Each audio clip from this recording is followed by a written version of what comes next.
Halo teman-teman peternak semua, selamat datang kembali di channel saya, Peternak Sehat.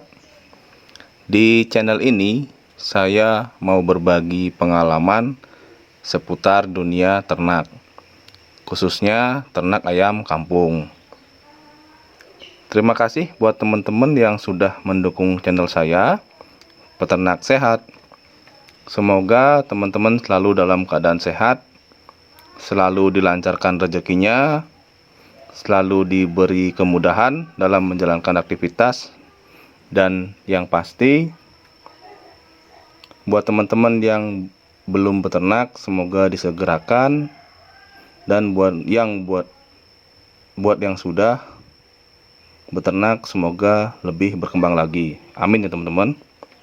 Di video kali ini saya mau menjawab pertanyaan yang ada di kolom komentar ya teman-teman, karena banyak yang bertanya di kolom komentar tapi sebenarnya sudah saya jawab, tapi kan dijawab juga pasti banyak teman-teman yang belum mengetahui. Jadi di video kali ini saya berusaha atau akan menjawab beberapa pertanyaan sesuai yang saya tahu, yang saya alami, dan juga yang saya jalani di peternakan saya. Oke teman-teman, sebelum lanjut, terima kasih buat teman-teman yang sudah subscribe channel saya. Buat yang belum subscribe, klik tombol subscribe-nya, like, komen, serta share video ini ke teman-teman yang lain supaya mereka juga tahu pembahasan di video kali ini. Teman-teman, di sini saya mau menjawab beberapa pertanyaan ya teman-teman seputar peternakan saya dari teman-teman yang ada di kolom komentar yang bertanya, apakah telur atau telur dari indukan saya itu sudah coba ditaskan. Di video saya teman-teman ada satu video yang menjelaskan bahwa telur dari indukan ayam kampung saya ini sudah saya tetaskan. Memang belum maksimal karena umur indukannya kan masih muda ya teman-teman. Itu waktu itu masih umur 6 bulan dan sekarang mau ke 7 bulan.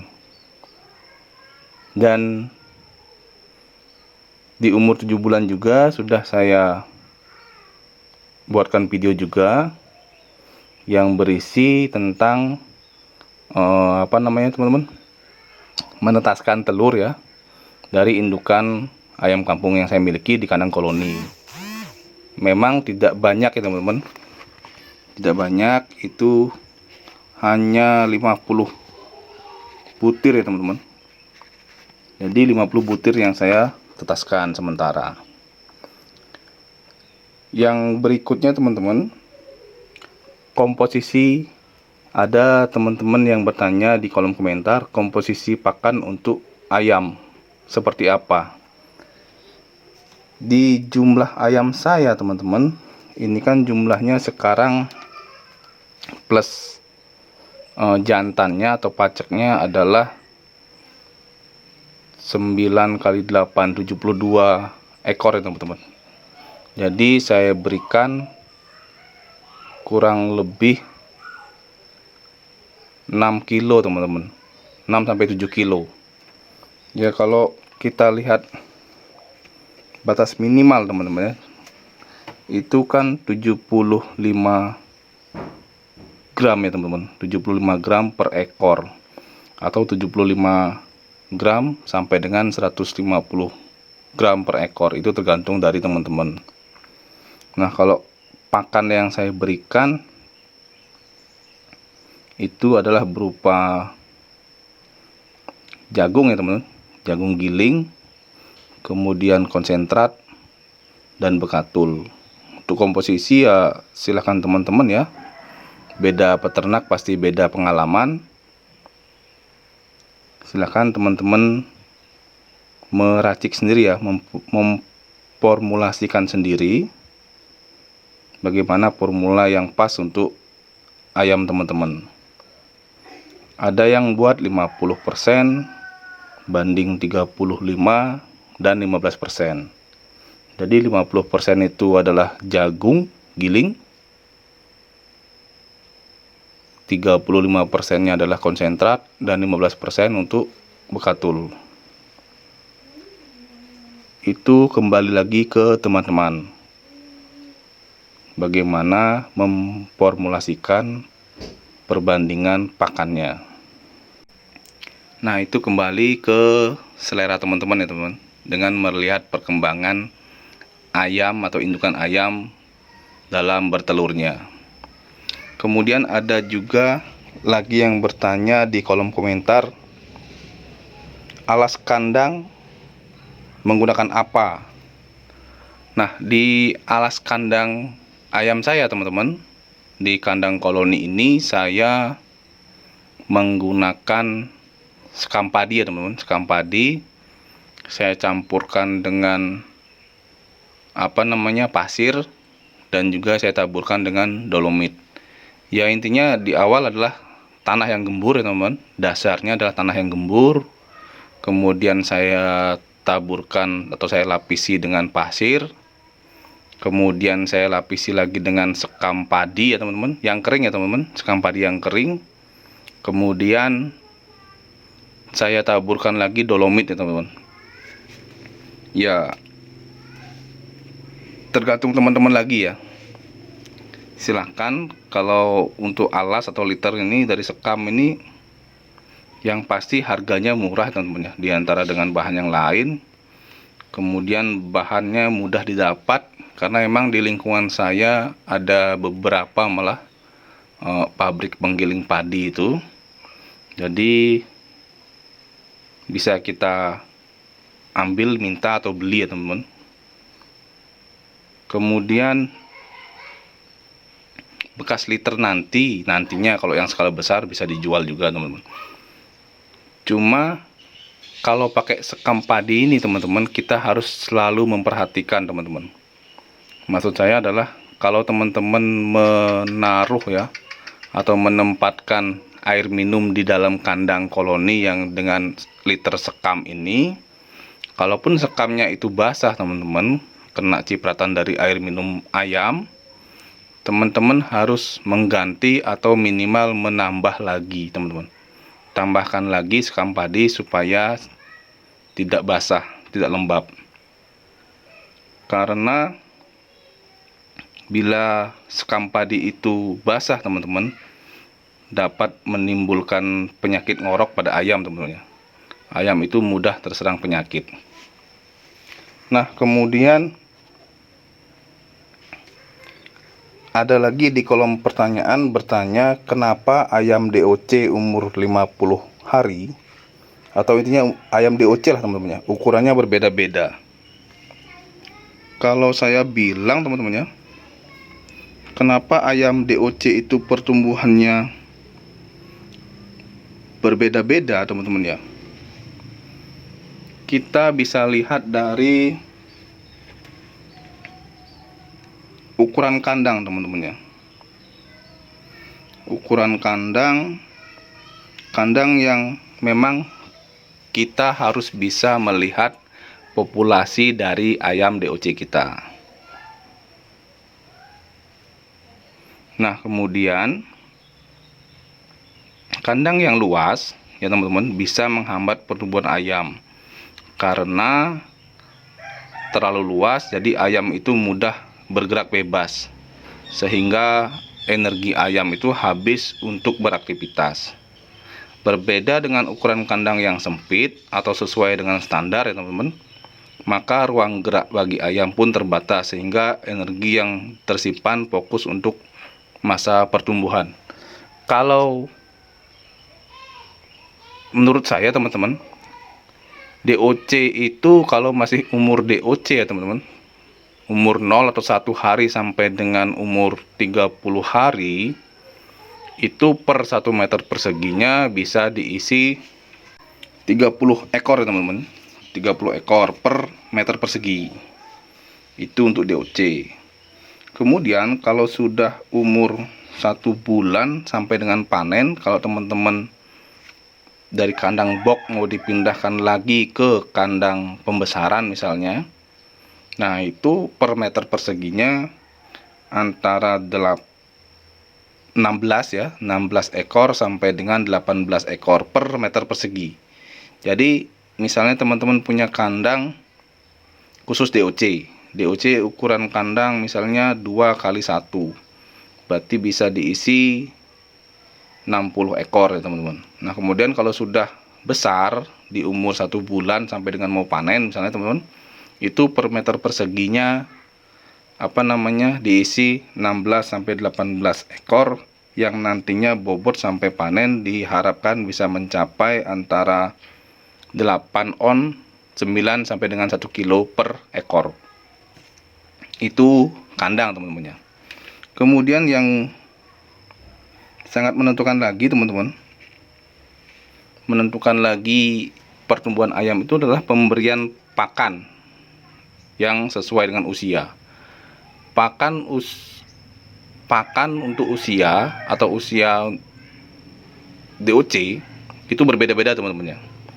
Misalnya dari 0 sampai dengan 3 minggu biasa dikasih jenis BR1 atau 511. Kemudian sudah 1 minggu ke atas bisa BR2 atau 512, tergantung dari pasar di sekitaran teman-teman menyediakan pakan jenis apa. Kemudian yang berikutnya adalah faktor yang menentukan pertumbuhan ayam itu adalah pemberian penghangat pada kandang teman-teman.